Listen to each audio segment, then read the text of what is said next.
ಆತ್ಮೀಯ H16 news ಅರ್ಥಾತ್ ಸೀತಾರಾಮ್ ನ್ಯೂಸದ ವೀಕ್ಷಕರೇ, ನಾನು ನಿಮ್ಮವ ಎಂ ಆಯುಧ ಮಲ್ಲಪ್ಪ ಜೊತೆ ಅವರು. ತಾವು ಈಗ ಸುದ್ದಿಗಳ ಲೋಕಕ್ಕೆ ಎಂಟ್ರಿ ಹೊಡಿತಾ ಇದ್ದೀರಿ. ಈ ಸುದ್ದಿಗಳನ್ನು ಪ್ರತಿಯೊಂದು ನೋಡೋ ಜೊತೆಗೆ ನಿಮ್ಮ ಅಭಿಪ್ರಾಯಗಳನ್ನು ಹಂಚ್ತಾ ಇರ್ರಿ. ಯಾಕಂದರೆ ಈ ಸುದ್ದಿಗಳು ನಿಮಗಾಗಿ, ನಿಮ್ಮ ಬದುಕಿಗಾಗಿ, ನಿಮ್ಮ ವೈಚಾರಿಕೆಗಾಗಿ, ನಿಮ್ಮ ತಿಳುವಳಿಕೆಗಾಗಿಯೂ ನಿಮಗೂ ಗೊತ್ತು, ಜೊತೆಗೆ ನಮಗೂ ನಿಮ್ಮೊಂದಿಗೆ ಇದೊಂದು ಮಾತಾಡುವಂಥ ಜೊತೆಗೆ ಸುದ್ದಿಗಳನ್ನು ಬಿಡುವಂಥ ಕೆಲಸ. ಈ ಕೆಲಸದಲ್ಲಿ ನಾವು ನಿಮ್ಮೊಂದಿಗಿದ್ದೀವಿ ಅಂತ ಹೇಳ್ತಾ ನೋಡ್ತಾ ಇರಿ ಸುದ್ದಿಗಳನ್ನು. ನಡೆದಂತಹ ಕೆಲವೊಂದು ಅಜ್ಞಾನದ ಬೆಳವಣಿಗೆಯ ಕಾರಣದಿಂದಾಗಿ ಇವತ್ತು ನಾಡಿನಾದ್ಯಂತ ಪಂಚಮಸಾಲಿ ಬಂಧುಗಳು ಭಾಳ ಮನಸ್ಸನ್ನು ಮಾಡ್ಕೊಂಡಿದ್ದಾರೆ.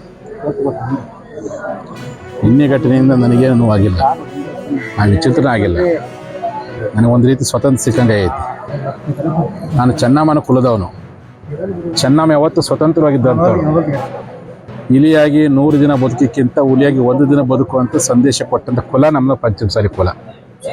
ಆದರೆ ನಮ್ಮಂಥ ಸ್ವಾಮಿಗಳನ್ನು ಮೋಸದಿಂದ ಟ್ರಸ್ಟ್ ಅಂತ ರಚನೆ ಮಾಡಿಕೊಂಡು ನಮ್ಮ ಹೆಸರು ಮೇಲೆ ಆಸ್ತಿ ಪಾಸ್ತಿ ಮಾಡಿಕೊಂಡು ಅದ್ರ ಮೂಲಕ ನಮ್ಮನ್ನು ದುರುಪಯೋಗ ಪಡಿಸ್ಕೊಂಡು ತಮ್ಮ ನಿಯಂತ್ರಣ ಇಟ್ಕೊಳ್ಕೊಳ್ಳುವಂಥ ಭಾಳ ದೊಡ್ಡ ಕೆಟ್ಟ ಹುನ್ನಾರವನ್ನು ಕೆಲವರು ಮಾಡಿದ್ರು.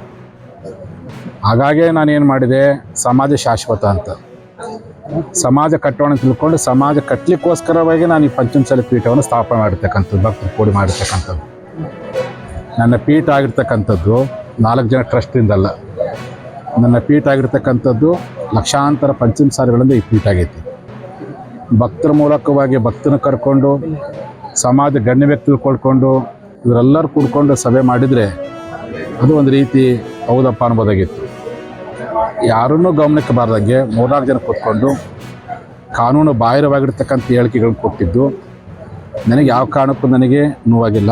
ಬಟ್ ನನ್ನ ನಂಬಿರುವಂಥ ಕೋಟ್ಯಾಂತರ ಪಂಚಮಸಾಲಿಗಳ ಮನಸ್ಸಿಗೆ ನೋವಾಗಿದೆಯಲ್ಲ, ನಮ್ಮ ಗುರುಳಿಗೆ ಅನ್ಯಾಯ ಆಗಿತ್ತಲ್ಲ, ಅವ್ರು ನೋವು ಪಡ್ಕೊಂಡಿದ್ದನ್ನು ನನಗೆ ನೋವಾಗ್ತಾಯಿದೆ. ಆ ಕಾರಣಕ್ಕೋಸ್ಕರವಾಗಿ ನಮ್ಮನ್ನು ಉಚ್ಚಾಟನೆ ಮಾಡುವಂಥ ಅಧಿಕಾರ ಈ ಜಗತ್ತಿನಲ್ಲಿ ಯಾರಿಗೂ ಇಲ್ಲ. ಅದು ನನ್ನನ್ನು ಸೃಷ್ಟಿ ಮಾಡ್ತಕ್ಕಂಥ ಪರಮಾತ್ಮನಿಗೆ, ಆ ಪರಮಾತ್ಮನ ಸ್ವರೂಪಿಯಾಗಿರ್ತಕ್ಕಂಥ ವಿಶ್ವಗುರು ಬಸವ ತಂದೆಗೆ, ಅದರ ಸ್ವರೂಪಿಯಾಗಿರ್ತಕ್ಕಂಥ ನಮ್ಮ ತಾಯಿ ಚೆನ್ನಮ್ಮನಿಗೆ, ಅವರೆಲ್ಲರ ಪ್ರತಿ ಸ್ವರೂಪಿಯಾಗಿರ್ತಕ್ಕಂಥ ನಮ್ಮ ಭಕ್ತರಿಗೆ ಮಾತ್ರ ಅಧಿಕಾರ ಇದೆ ಹೊರತು ನಮ್ಮನ್ನು ಉಚ್ಚಾಟನೆ ಮಾಡುವಂಥ ಅಧಿಕಾರ ಯಾವ ಟ್ರಸ್ಟಿಗೆ ಇಲ್ಲ. ಆ ಟ್ರಸ್ಟಿಗೂ ನಮ್ಮ ಪೀಠಕ್ಕೂ ಯಾವುದೂ ಸಂಬಂಧವಿಲ್ಲ. ನನ್ನ ಪೀಠವನ್ನು ಎಲ್ಲಿ ಸ್ಥಾಪನೆ ಮಾಡ್ಯಾನಪ್ಪ ಅಂದರೆ, ಯಾವುದೋ ಆಸ್ತಿಯಲ್ಲಿ, ಯಾವುದೇ ಕಲ್ಲು, ಯಾವುದೇ ಸಿಮೆಂಟು, ಇಟ್ಟಿಗೆಯಿಂದ ಪೀಠ ಸ್ಥಾಪನೆ ಮಾಡಿಲ್ಲ. ಭಕ್ತರ ಹೃದಯದಲ್ಲಿ ನನ್ನ ಪೀಠವನ್ನು ಸ್ಥಾಪನೆ ಮಾಡಿದ್ದೀನಿ. ಭಕ್ತರ ಹೃದಯ ಸಿಂಹಾಸವೇ ನನ್ನ ಸಿಂಹಾಸನ, ಭಕ್ತರ ಹೃದಯವೇ ನನ್ನ ಪೀಠ, ಭಕ್ತರು ನೆಲೆಸಿರ್ತಕ್ಕಂಥ ಹಳ್ಳಿಗಳೇ ನನ್ನ ಕೂಡಲ ಸಂಗಮ ಅಂತ ಭಾವನೆಯಿಂದ ನಾನು ಪೀಠ ಸ್ಥಾಪನೆ ಮಾಡಿದ್ವಿ. ನಾವೆಲ್ಲ ಪೀಠ ಸ್ಥಾಪನೆ ಮಾಡಿದ್ವಿ.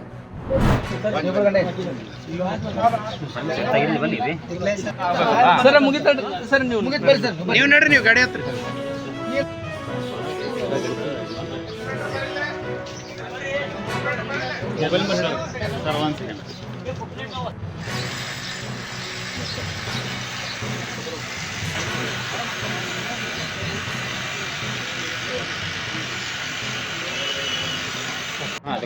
ಕೇಳ್ರಿ.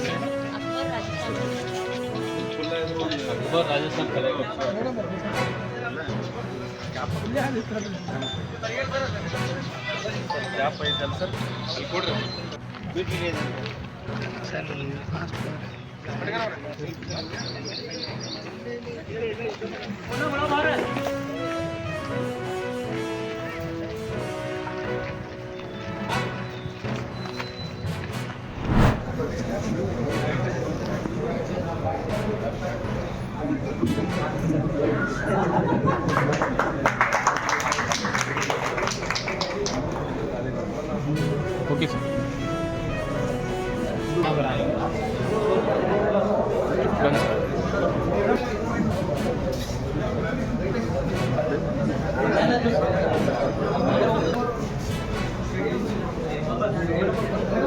Okay sir. ಸರ್ ಕಡೆ ಬನ್ನಿ, ಪಟ್ಟರು ಬನ್ನಿ ಸರ್.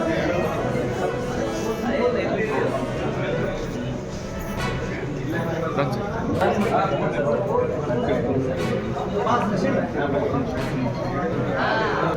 you.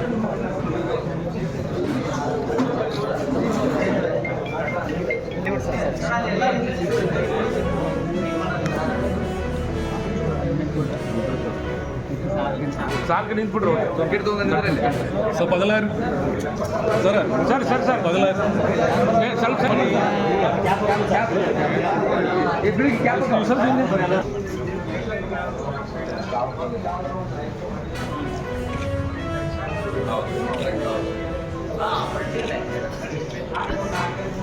ಇರೋದು 18 ಮಾಡಿದರೆ 18 ಇರೋದು, 12 ಮಾಡಿದ್ರೆ 12 ಇರತಕ್ಕಂಥದ್ದು 5ಕ್ಕೆ ಮಾಡಿದ್ದಾರೆ.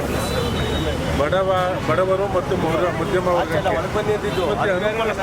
ಕುಟುಂಬ ಏನು ವೆಹಿಕಲ್ಸ್ ಇದ್ದಾರೆ ಅದು GST ಬೆಲೆನೂ ತುಂಬ ಕಡಿಮೆ ಮಾಡೋದ್ರಿಂದ ಸಾವಿರಾರು ಲಕ್ಷಾಂತರ ಜನಕ್ಕೆ, ಕೋಟ್ಯಾಂತರ ಜನಕ್ಕೆ ಇದರ ಅನುಕೂಲ ಆಗುತ್ತೆ. ಇದೊಂದು ಹಬ್ಬದ ವಾತಾವರಣದಲ್ಲಿ ಹೋಗಿ ಭೇಟಿ ಮಾಡಿದ ಕಡೆ ಅನೇಕ ವ್ಯಾಪಾರಸ್ಥೆಲ್ಲ ಕಡಿಮೆ ಆಗಿದೆ, ಜನಕ್ಕೆ ಅನುಕೂಲ ಆಗುತ್ತೆ ಅಂತಕ್ಕಂಥ ಭಾವನೆಯನ್ನು ವ್ಯಕ್ತಪಡಿಸ್ತಾರೆ, ಸಂತೋಷದಿಂದ ಇದ್ದಾರೆ. ಇವತ್ತು ನಮ್ಮ ಕೇಂದ್ರ ಸಚಿವರಾದ ಶೋಭಾ ಕರಂದ್ಲಾಜೆಯವರ ನಾಯಕತ್ವದಲ್ಲಿ ನಾವು ಕುರುಬಳ್ಳಿ ಸರ್ಕಲ್ಲಿಂದ ಶಂಕರಮಠ ಸರ್ಕಲ್ವರೆಗೂ ಬರ್ತಕ್ಕಂಥ ಜನಕ್ಕೆ, ಅಂಗಡಿಗಳಿಗೆ ಎಲ್ರಿಗೂ ಸಿಹಿ ತಿಂಡಿ ವಿತರಣೆ ಮಾಡಿ ಅತ್ಯಂತ ಸಂತೋಷವಾಗಿ ಕಾರ್ಯಕ್ರಮವನ್ನು ಎಲ್ಲ ಒಂದು ಕಡೆ ಕಾಂಗ್ರೆಸ್ನವರು ಏನು ಕೇಂದ್ರ ಸರ್ಕಾರ ದಿನಬಳಕೆ ವಸ್ತುಗಳು ಏರಿಸಿದ್ದಾರೆ, GST ಥರ ಕೇಳಿ ಅಂತ ಹೇಳ್ತೀರಿ. ಈ ಸಮಯದಲ್ಲಿ ಏನು ಹೇಳ್ತೀರಾ ಕಾಂಗ್ರೆಸ್ನ ಸರ್ಕಾರವು ಕೇಂದ್ರ ಸರ್ಕಾರ ಏನು ಕಡಿಮೆ ಮಾಡಿದೆ, ಇಲ್ಲೇನು ಬೆಲೆಗಳನ್ನು ಜಾಸ್ತಿ ಮಾಡಿದೆ, ನೀವು ಬಡವರ ಬಗ್ಗೆ ಕಾಳಜಿ ಇದ್ದರೆ ತಕ್ಷಣ ಕಡಿಮೆ ಮಾಡಬೇಕು ಅಂತಕ್ಕಂಥ ಒತ್ತಾಯವನ್ನು ಮಾಡ್ತಾರೆ. ಸರ್, ಕಾನೂನು ಹೊಸದಾಗಿ ಉದ್ಘಾಟನೆ ಮಾಡಿದ್ದಾರೆ ದಸರಾ ಬಗ್ಗೆ, ಅದ್ರ ಬಗ್ಗೆ ಇದು ಮಾಡಿದ್ದಾರೆ. ಅದು ಶಾಂತ ರೀತಿಯಿಂದ ಆಗಿದೆ. ಆತ್ಮೀಯರೇ, ಎಲ್ಲ ಸುದ್ದಿಗಳನ್ನು ನೋಡಿದ್ರಲ್ಲ, ಏನು ಅನಿಸ್ತು ನಿಮಗೆ? ಇದರಲ್ಲೇ ನಿಮ್ಗೆ ಲೈಕ್ ಆಗಿರ್ಬೋದು, ಡಿಸ್ಲೈಕು ಆಗಿರ್ಬೋದು, ಕಾಮೆಂಟ್ ಬೇಡಪ್ಪ ಅಂತೂ ಅನಿಸಿರ್ಬೋದು, ಕಾಮೆಂಟ್ ಮಾಡಬೇಕಪ್ಪ ಅನಿಸಿರ್ಬೋದು, ಶೇರ್ ಮಾಡಬಾರ್ದಪ್ಪ ಅನಿಸಿರ್ಬೋದು, ಅದು ಮಾಡಬೇಕು ಅನಿಸಿರ್ಬೋದು. ಏನಾದರೂ ಆಗಲಿ ಶೇರ್ ಮಾಡ್ತಾಯಿರಿ, ಈ ನ್ಯೂಸ್ಗಳನ್ನ ಹಂಚ್ತಾ ಇರಿ, ಜೊತೆಗೆ ಇದಕ್ಕೆ ಸಬ್ಸ್ಕ್ರೈಬ್ ಆಗ್ತಾಯಿರಿ ಅಂತ ಹೇಳ್ತಾ H16 ನ್ಯೂಸ್ ಅಂತ ಥೇ ಸೀತಾರಾಮ್, ಇದು ಸತ್ಯದ ಕೈಗೆ ನಡಿ. ವಂದನೆಗಳು.